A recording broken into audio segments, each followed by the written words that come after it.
You're listening to What's Contemporary Now, a show about culture and the people, places, and things that together make it up. Hey, I'm Ryan Reynolds. Recently, I asked Mint Mobile's legal team if big wireless companies are allowed to raise prices due to inflation. They said yes. And then when I asked if raising prices technically violates those onerous 2-year contracts, they said, "What the f*** are you talking about, you insane Hollywood ass?" So to recap, we're cutting the price of Mint Unlimited from $30 a month to just $15 a month. Give it a try at mintmobile.com/switch. $45 upfront payment equivalent to $15 per month. New customers on first 3-month plan only. Taxes and fees extra. Speed slower above 40 gigabytes. See details. After years of hearing about content being king and recently the almost exhaustive use of the word culture, we wanted to sit down with the force behind W's exquisite reinvention. When Sara Moonves first rose to the occasion, or perhaps more accurately, the challenge of becoming the new editor-in-chief, the brand's existence was hanging on by a mere thread. Standing as one of the most recognizable names at the crossroads of fashion and culture, W Magazine has long held a position unique to itself. Keeping up with that tradition, the very well-attended Best Performances party this past weekend kicks off the award season while drawing in the very names that inarguably represent much of the creative culture as it is today.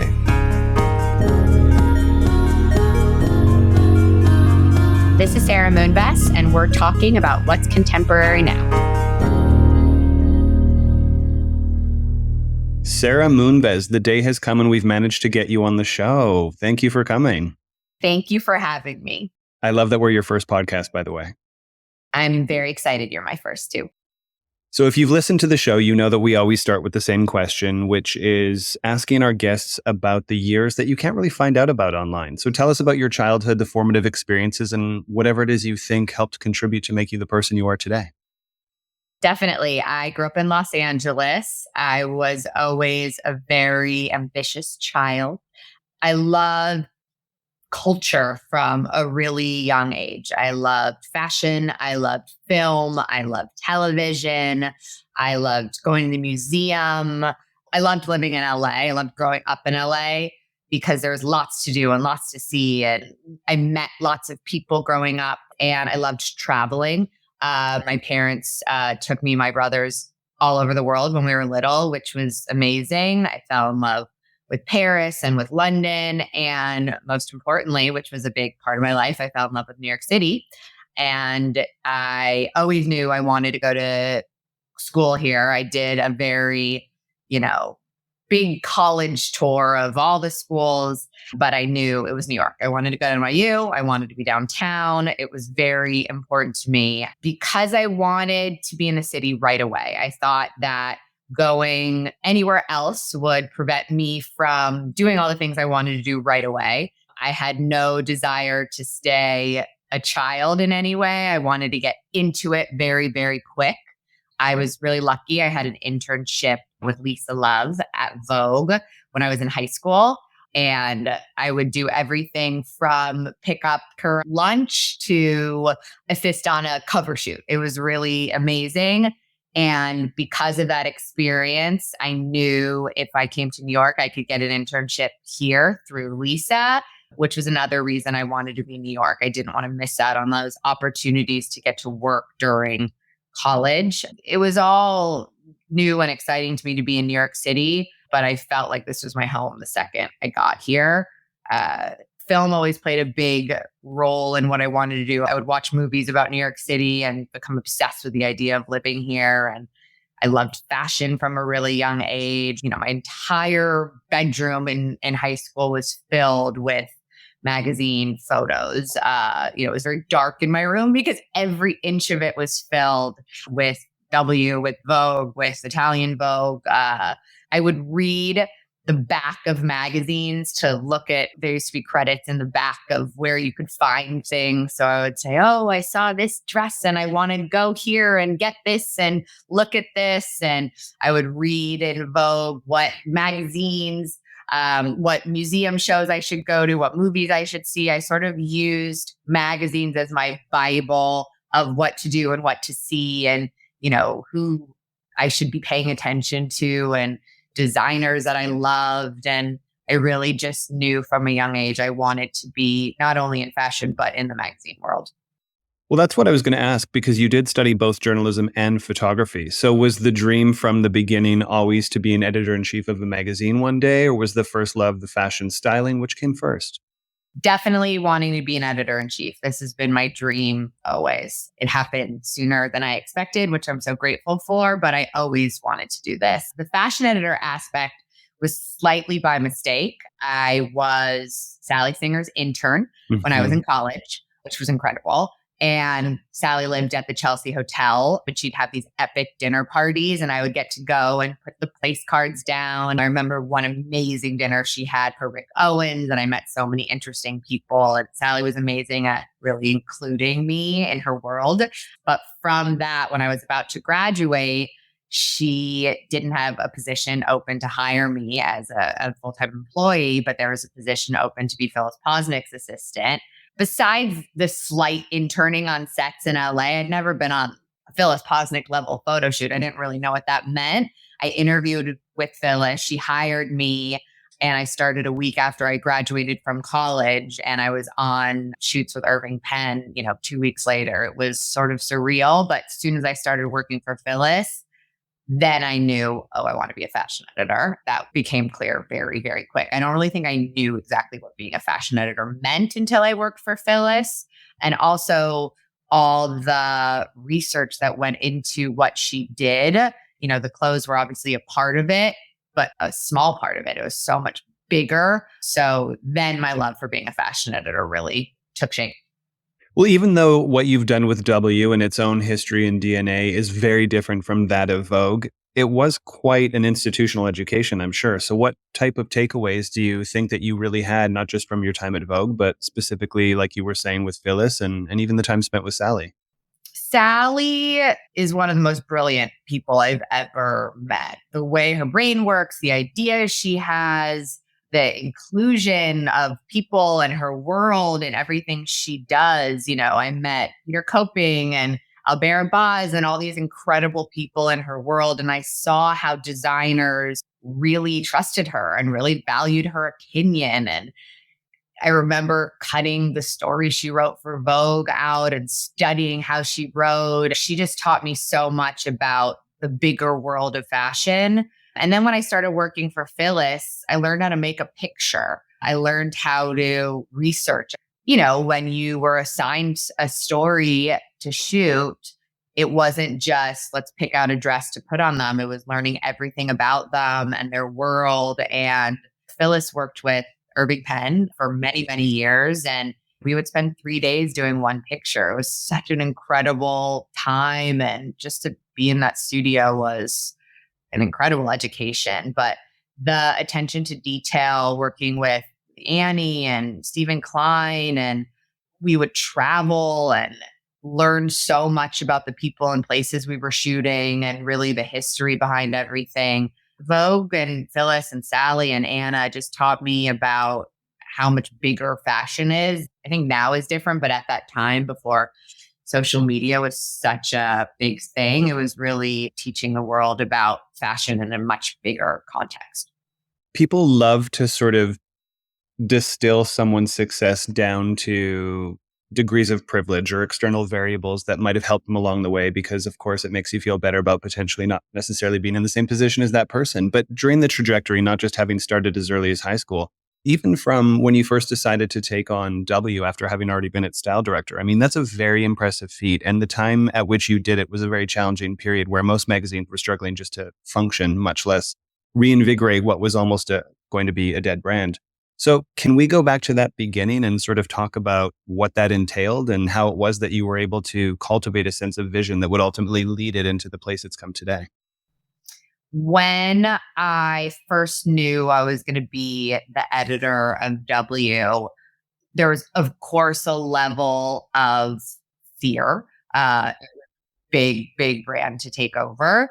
I also was changing from being a colleague of everyone I worked with to their leader, which was daunting. I always have this memory of the night before I got announced as editor. Okay, if everyone quits, this is what I'm going to do. And this is how I'll run the website. And this is how I'm going to figure it out if it's just me sitting on the floor of the office. And I wasn't nervous about the work because I thought about what I would do if I ever got to be the leader of a magazine. for so long. So that wasn't the fear. It was more sort of people and politics that I was nervous about. To apply to NYU, I went to Gallatin, the School of Individualized Study, and there was an option to write an essay or to make something, and I made a magazine. So this has like always been my dream and always something I thought about and what it would be. But I think that the first year as EIC was overwhelming, but so exciting because I really knew that I had the privilege of getting to lead the most amazing team who I love and who didn't quit the next day and who instead supported me. And I wanted to support them. And I just was so excited to get to share the vision of me and my team here and the amazing contributors. Tim Walker knew I was going to be the editor of W, I think, before anyone really. It was my husband and my mom and my lawyer, but no one else really. And I told Tim and I said, I think I'm going to take this job, but if I do, like, I need you. And he said, I got you. I'm with you. And he shot my first cover as editor. But I think that without the support of my amazing contributors, like, there's no way I would have been able to do what I've done. Well, even when it comes to things like advertisers, how was it that you were able to sort of convince people that, again, what at that point looked like a magazine that was about to close, that wasn't the case and it was going to be something worth investing in? It was really hard. The beginning was really challenging. You know, I'd never been in advertising meetings. That wasn't part of my job at Vogue. It wasn't part of my job as style director at W. And when I was style director, I was freelance. So I was doing other things as well. I wasn't in the nitty gritty of advertising in any way. So, you know, my first year was a lot of meetings where people said, you know, we'll wait and see what you do. And it was hard. Advertising was really down and we had to work with a much smaller budget. And it was scary. I didn't know if it would work. You know, I believed in what we were doing, but I didn't know if the big brands would get behind us. And it was a really hard time. And I think a lot of people didn't know me and didn't know what I could do. And I understood. I think the most challenging meetings were when I went to shows September before my first issue came out, because I didn't have anything to show.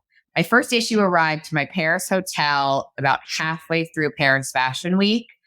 And as soon as I had it in my hand and I could go on meetings with it, everything changed because I was like, look what I have. You know, before that, when I would say, it's good, it's great, it's creative, it's young, it's new, those words mean nothing. You know, I needed the proof. So as soon as I physically held it, I remember getting that box and opening it at Frank Ocean on the cover. And it was the most amazing feeling. And I felt everything sort of changed once that first issue came out. But leading up to it was really hard and really scary. I wanted to succeed for myself, but I wanted to succeed for this brand and for my team. And people weren't just going to say, great, we're going to give you lots of money to advertise in a magazine. Now we have no idea if you're going to do a good job. So things changed after the first issue came out. Because W is also known for its boundary pushing approach to things like fashion and culture and is kind of ultimately the fashion culture publication when it comes to the titles available today, how is it that you go about striking that balance between honoring the legacy, but then also adapting it for a modern audience? I think the balance is actually, as you described it, exactly how I kind of work. I always want to push a boundary. I always want to do provocative imagery. I always want people to feel they're getting something from W that they're not getting anywhere else. I hope and I like to think that a lot of our contributors are doing their most creative work for us. We, you know, will balance things such as doing the biggest actress in the entire world. For example, our last cover, Nicole Kidman, we thought, okay, Nicole Kidman is massive. She's an icon. She's amazing. How do we do something that's not been done with her before that will surprise people, that will excite her, that will be inspiring? And you look through what she's done with probably every big photographer in the world. So that's why we wanted to do her for the art issue and do a collaboration with Robert Longo. So I think it's about mixing those two things. Huge commercial, amazing box office actress combined with this amazing artist who's never done a magazine cover. It's the balance of those two things. We never need to do the thing that everyone expects us to do. We always like to do the thing that surprises people. And I think that's what's appealing to our audience and also appealing to advertisers is that people will say, oh, I want to look what they've done because it's not exactly what you'll expect. It's certainly working. You look at the numbers of other publications and all of the conversation around things like scaling back and even luxury. I mean, let's be real. They've kind of messaged a lot of budget cuts for 2025. But you look at a magazine like W under your leadership, and you guys have actually added print issues and grown revenue by 21% year over year. That's pretty impressive growth. Thank you. I'm very proud of that. We have the most amazing team, our publisher, Amber, who has been my partner through all the iterations of W. We're lean, we're small, we work really closely with our partners. We're able to communicate in a way maybe other bigger publications can't. I'm in contact with all of our brand partners all the time, talking about what are they interested in, who are they interested in, who do we love and who do we hate and who do we want to focus on. And I think that there's nothing more satisfying to me than a brand saying, oh my God, we're obsessed with this new young actress. And me saying, oh my gosh, we're shooting her. Let's try and do this. And then it works. And then they potentially are dressing her for an award show because I introduced them to the new designer of this brand. For example, the team at McQueen said, we love Mikey Madison. I was like, great, we're about to shoot her. Let's see if she likes what Sean's doing. And she loved it. And we shot her. And now hopefully she'll think about McQueen and she'll want McQueen and talk to her stylist and it'll become this partnership. So I think that close-knit relationship with our brands has been really helpful. A lot of what we're doing needs to be in print. And I'm such a print lover and believer, but I don't think that what we do from a photography standpoint would work as well if it was only online. And I think that our brand partners really believe in that. You know, that Robert Longbarrow cover, and I have it on my desk. I'm like, you need to hold it. You need to see it. You need to seal it. Nicole Kidman actually called us after the shoot and said, it's been amazing. People have been texting me pictures of a Robert Longo print they have in their house from Men in Cities. And now I'm one of the Men in Cities. Someone sent me a picture of a Robert Longo they had and the magazine side by side. I was like, wow, that's amazing. So I think because we are doing work that really feels like it needs a print aspect to it, the growth in print is continuing. Last year, when we did our Hailey Bieber cover, we made this new issue, our summer issue, which we were super excited about. And I think that advertisers got excited about it. And we had not had a summer issue for a long time. And I think that they wanted to be a part of it because it was new and it was so successful that we're doing it again next year. So I think that growth has been really organic. It's been slow in a good way. You know, when I became editor, it was really important for me to do 6 a year. I didn't want to do more, but I definitely didn't want to do less. And then now 5 years in, we're adding another. We did our first digital cover last year, and that was exciting in its own different way. We'll do our next digital cover in the first half of 2025. And instead of doing things because we think we need to, we're doing things because of the timing and because there's a real reason to. If we didn't have Hailey Bieber pregnant, you know, it was the only cover she did while she was pregnant, who knows if we would have done it. But when I had that conversation with Hailey, I was like, great, this is an opportunity to do it. When Beyonce's team and I were speaking about a cover and the timing she wanted to come out the exact day Cowboy Carter came out, I said, there's not a print issue that comes out that day. What if we do it only digital? And they were super excited to be the first, and it was magic. So I think it's really about, we're so small and we're a small company. And because I'm in charge of all of it, I can make those decisions with the rest of the team to do a digital cover, to do a summer issue. You know, there's not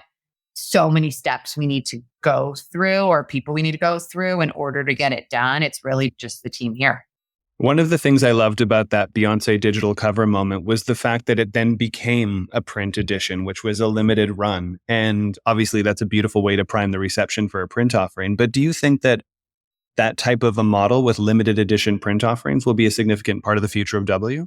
Definitely. We always have done a broadsheet for our best performances party. And the reason we've done it is because the actual best performances print issue comes out after the party, like the physical print. So we needed something at our party. So we started doing this a few years ago where we had this big newsprint, the original sort of W, which was a big broadsheet, and we had that at the party. And it's so special and so cool. And it just has the best performances portfolio. And we love that. And we always thought about, should we do more of these?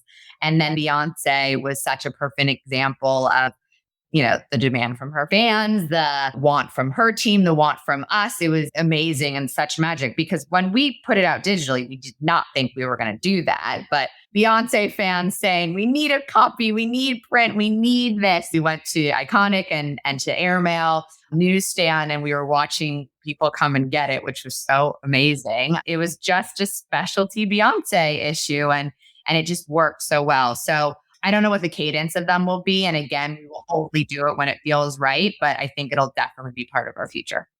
Well, for years, people have been saying that in order for print to survive, it will have to become a luxury item, right? And I kind of feel like this limited edition concept is very much that, especially, again, given that beautiful intersection of culture and fashion and timing. So going back to what you were saying about the relationship with brands, that was really interesting to me because I think a lot of the time, you imagine magazines kind of servicing their brands in sort of traditional ways and saying, this is who we're shooting. Would you like to partner this, that, and the other?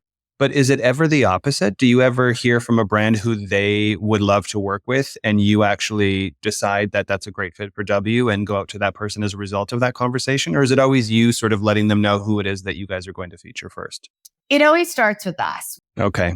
Lynn and I start seeing all the films during camp, months before they come out. So we have a leg up, I think, on probably a lot of the brands in terms of getting to see all the films really early. I mean, obviously brands get to see films as well, but we get to see all of them, which is so fun. So we can plan out our year of covers really early. And, Lynn's our incredible, I don't even want to say secret weapon. She is a huge part of who we are. And she has such talent for knowing who's next, knowing who's going to have a breakout year. I mean, I remember before I saw Amelia Perez, she was like, Zoe Saldana is going to have this amazing year. I was like, we love Zoe Saldana. She's amazing, but she's going to win an Oscar. She's going to have this incredible performance. So we started talking about her so long ago. And, now she's on one of our covers and Golden Globe nominated, very likely Oscar nominated. So rarely does it start anywhere but with us. I mean, Lynn Hirschberg, she's definitely an icon in and of herself. And I love that anecdotal quote that she had given when she saw you, I think when you were like 10 years old at a party or something, that one day that everybody would be working for you. And here we are. So how is it that you go about deciding who gets to sit at your proverbial round table? Lynn is so important to me and so important to W. And I think that there was no world I could be doing this or definitely couldn't have done what we've done without her. So she is, my partner in this and she is brilliant. And I spend more time on the phone with Lynn than anyone, just talking about movies and talking about music and talking about TV. And she's such a huge part of W and of my time here. And the rest of our team, I inherited most of them. They were my peers, my colleagues before I was the editor, and they're incredible. And I'm very lucky that all my old assistants still work here too. I think that's always a really special relationship to watch someone start here right out of college and then grow into bigger roles makes me really proud. So that's really special to me as well. And I like bringing people to the table that maybe haven't done things for magazines before in this space. We do that often with directors. We do that often with artists. We were just talking to one of the directors who's going to do our director's issue, and he hadn't done anything in fashion before. And now he's like, wow, I can't believe there's modern clothes that work for this idea I have. When we did our director's cover with Steven Spielberg, we were showing him clothes and he had never shot fashion. He'd never shot runway clothes before. He'd never worked with them. He was so excited. And I showed him a Bottega dress that Mathieu had designed. And he was like, whoa, this is amazing. I'm so excited. So it's very exciting to bring in people that have not worked in that space. But my team here at W and all of our contributors are what make this magazine. It's not me. I'm a part of it, but it's really Katie who runs our digital team and Alex who runs all of our visuals and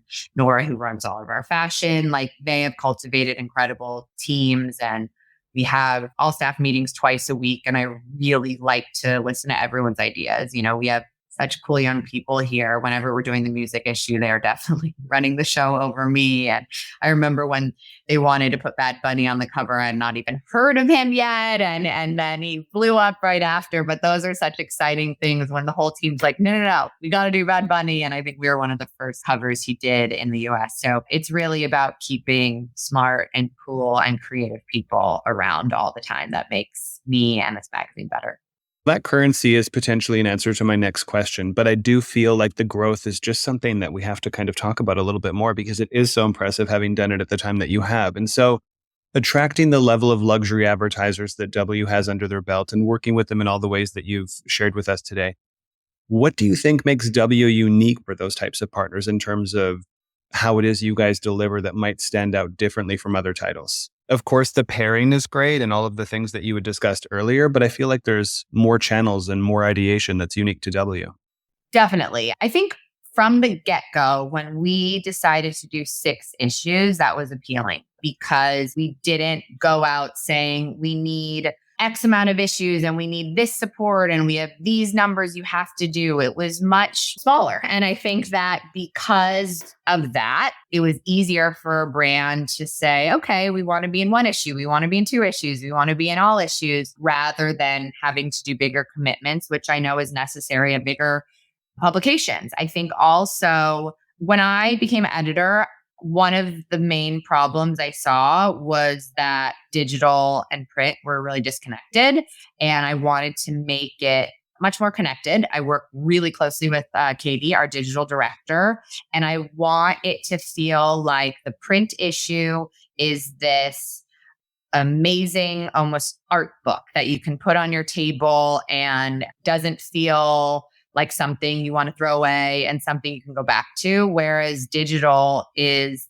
the same ideas, the same kind of people, the same kind of contributors, but the daily version of it. And I think that we are asking brands to really do 360 partnerships with us. And what I mean by that is you have a page in print, a spread in print, then you are also on site and social. We're also working with you on branded content. We're also doing events with you. And all of that together takes up a lot of room for our growth. And I think that because all of the things I just mentioned are really different ways to advertise, but they're all still W, is what makes it appealing to a brand to do all those things with us. When you do branded content with W, we're very involved in it. There's nothing that has a W stamp of approval on it that me and my team's eyes hasn't been on. Some would say I'm a bit of a control freak, but I think that is good in this job. What role do events play in that model? Because they feel pretty big as far as being one of the pillars at W and what it is you guys do as a business. It's definitely big. It was very interesting forming an events plan during COVID when we all didn't even know if we'd ever see each other again in person. But I did believe when COVID was over that events would be big, and they were. The Best Performances Party is obviously our biggest event of the year and something that was grandfathered into me. I did not start it in any way, but I do think I've changed it. And I think that it's a really fun party. And I always want the W parties to feel fun, to feel like us, to feel like people are going because they want to be there, not because they have an obligation. I always want it to feel organic. So whether we are doing a partnership with a fashion brand or with something in music or something in spirits, it needs to feel right. It's about finding partners that want to do that kind of party with us. Like, we are never going to be the kind of party where you walk in and you see, a sponsor's name in big lights. I don't even like the word sponsor. It's really like our brand partners that we do it together with. Talent trust that when they're coming to our events, there's no gotcha moments where we're, taking weird pictures or getting odd quotes. It's about being there and celebrating what we've done. the best performances party. We wallpaper the room with the portfolio. So it's really fun when Margot Robbie walks in and sees her picture on the wall and posing in front of her picture. And our best performances shoot is very fun and it's full of laughter and full of joy and it's very celebratory. We have trust and talent now that they want to come. Like nothing makes me happier than when people say like, oh, it's my favorite party to go to. That's a special, incredible night that I look forward to every year. And, last year we did our first Grammy party, which was crazy and amazing. And we're doing another this year, which we're super excited about. But we only do an event when it feels right. We don't have we have to do this every year. We have to hit this number. We have to do this many events. If I said yes to every event a brand partner wanted to do, then the W events business would go down in flames. It's just not what I would want. I want to be very thoughtful about who we choose to partner with. Over the summer, we did our first international event at the Venice Film Festival to celebrate Luca Guadagnino's Queer, and Jonathan Anderson and I host it. And Jonathan, Luca, and I are really old friends. And it started with us on a text message being like, let's do a party to celebrate this amazing film. And Jonathan did the costumes and it's going to Venice. And Luca had never shown in Venice before. And it was so exciting for him. And we were so excited. And the guest list was literally us texting names back and forth. And it was so fun and so easy and felt like all of us were happy and fun. I mean, I got up and made a toast and then Luca gave a toast, then Daniel Craig gave a toast, and then Jonathan gave a toast. It felt like we were at a wedding or something. And it was, everything needs to feel like it's an extension of the W family or else it's not worth it to us. Do you think that the future of a print publication can sustain itself as a profitable or at least healthy business in the absence of some type of events model? I do. I mean, it's obviously a big part of our business, but print advertising is still the biggest. So I think that, sure, if our events business was done tomorrow, would we have to find some new solutions for revenue? Of course, but it wouldn't cause mayhem. It wouldn't be, the worst thing in the world. I'm glad that pre-COVID, the events business wasn't huge because then I think it would have been tricky because it went from big to nothing in 24 hours. But I think that it's a big part of the business, but it's not everything. It's icing on the cake. It makes sense. I just feel like you guys have such an incredible earned media value every time you hold an event, but obviously it's due to the curation that you've just gone through because it's definitely thoughtful and doesn't look like you're just selling the use of the name ever. Thank you. That's very, very important to me to continue that. So we've asked a lot of our past guests about the role they view their job as today in the larger scope of culture. So we've asked critics, we've asked editors, we've asked creative directors. But what do you think the role a publication plays is in culture today when it comes to shaping things like conversations around culture, creativity, or even luxury? Because in the absence of some type of curatorial offering like a W magazine, we're all just inundated with landfill, right? Someone needs to make a decision. Absolutely. A lot of people always say to me, why would a celebrity want to be on the cover? They have their own social media. I was like, that's their social media. That's them just saying, here I am. Here's me in a great way. I love celebrity social media, but it's how they see themselves. And also there's a lot of brand partners with celebrities and things they have to do for their personal business. When you are on the cover of a magazine, it's a group of people that have authority in the space saying, we think you're amazing. We think you deserve to be celebrated. And we always feel that way with every page of the magazine, whether that's a brand new artist that's up and coming or a musician that you've heard of or never heard of. It's always about saying, we want to celebrate you. We think what you're doing is important and worth being discussed. There's different pillars of, I think, what we do at W, and a big one is discovery. So I love getting to introduce someone to the world, whether it's a story on site or a page in the magazine. Like, how amazing to say, meet this person, go see this museum show, go listen to this album. We think it's important in the world right now. And I love looking at what my friends at other magazines are doing. It's such a nice moment because I love what everyone else is doing. I love seeing what David Haskell puts on the cover of New York Magazine, or Mel at Interview, or Vogue. I have so many friends at Vogue still. I was screaming when the Marc Jacobs cover came out. I loved it so much. I think magazines still play a really important role in sort of telling the world what we are excited about in this moment. I always say that Graydon Carter was my editor hero, and I loved his Vanity Fair so much. And I loved that every month it was not the most important person in the world. It was the person that everyone was talking about the most in that moment. I think back to when he put Paris Hilton on the cover after her sex tape, and she was wearing riding pants and topless. And I was like, whoa, this is provocative and amazing. And Paris Hilton's on the cover of Vanity Fair, but everyone was talking about her. She was the person being talked about by the world. So I love that. You know, we're not Vanity Fair. We do things differently, but I hope in some way we have people going, oh, I should see this movie because W thinks it's amazing and W is celebrating it. So I love magazines. I still read magazines cover to cover. Do you personally read the websites of those magazines you've mentioned? I do. Not as much as I read print, but I read our website religiously, obviously. And then I do look at other people's websites, but I love buying a magazine and reading it. I mean, nothing makes me happier.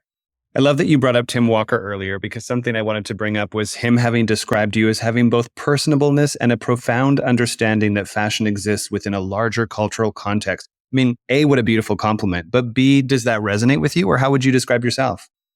Yes. I mean, that was the loveliest thing that Tim said. And I love Tim and owe him a lot of my success. He's just been an incredible teacher and supporter and friend. I think that I love fashion. I love sitting at a runway show, seeing something new, figuring out how that can work in my world, in our world. But I like to put the pieces of the puzzle together. I like to sit and see a fashion show, then go to a movie, then figure out this actress, then meet a new photographer and say, oh my gosh, let's put this world together. I never want W to feel like a world you can't be a part of, but I do want there to be an element of fantasy, as there should be in fashion. I'm so excited about all the changes going on right now in fashion, because I want to see young designers doing couture. I want to see huge brands designed by my contemporaries. I think that's such an exciting moment. And I want to put those clothes on movie stars that are going to have huge years. And I want to pair them with photographers that I'm obsessed with. And I think it's sort of putting all those things together is what makes my job so incredible. Every day is different.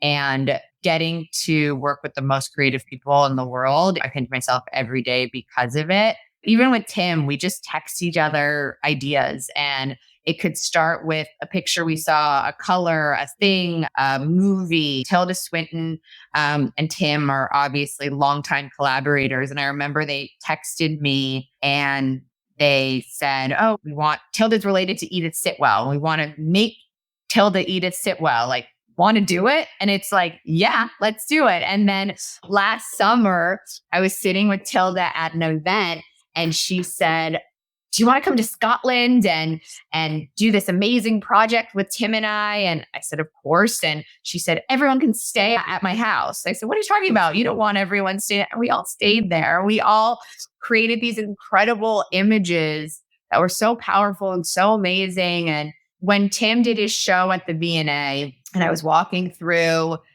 and saw pictures that we had done together, it really reminded me that what we're doing is important and exciting and will withstand the test of time. It already has. I mean, just thinking about the fact that the magazine has been in existence for, 53 years? Yeah. Yes. And you, I still can't believe, are the first female editor-in-chief. How is that possible? It's crazy, right? I didn't know that fact when I first got the job. And then when I was sort of doing all the research, I was like, wait, am I missing a period of time here or something like that? It felt like such a big undertaking, but I think that it was such an exciting moment for me and very proud to be it. You've already done that incredible book project, which obviously taps into the iconic history of the brand. Are there any other brand extensions or use of that incredible archive that we should expect to see in the near future? Definitely. We're going to be doing more books. And we have another project that I can't totally talk about, but diving more into the archive and the history and working with former contributors to create more amazing work. It's really important to me to always pay homage to what W's past was. When I got the job, I wrote Dennis Friedman an email and message about how important his pictures and his W was to me. David Sims, for example, hadn't shot for W for, I think, 12 years or something like that. And we brought him back for the Haley cover. And now he's doing more fashion stories for us. So it's amazing to get to, come full circle with those moments. I can't wait to see. And we can't let you go without asking the namesake question that everyone has to answer, which is, of course, what is contemporary now? I think being contemporary is about pushing boundaries. It's about tuning out the noise. It's about sticking to your guts and moving forward with conviction and trusting your instincts, moving forward and not backwards. Thank you, Sarah. I'm so glad we finally managed to make this one happen. Me too. That was great. Thank you. Thanks for tuning in to this episode of What's Contemporary Now. A special thanks to our producer, Sasha Grinblatt. Audio post-production by Chase Coughlin with original theme music by Joseph Topmiller and Chase Coughlin of The Black Soft. And visual design by Aaron Meager and Graham Prentice. Subscribe now to be the first to catch new episodes each week. And if you've enjoyed listening, we'd love to hear from you. Leave us a review and let us know your thoughts. Your feedback helps us improve and reach more listeners like you. Follow us on Instagram and LinkedIn for additional content and join the conversation. Let us know what you think is contemporary now.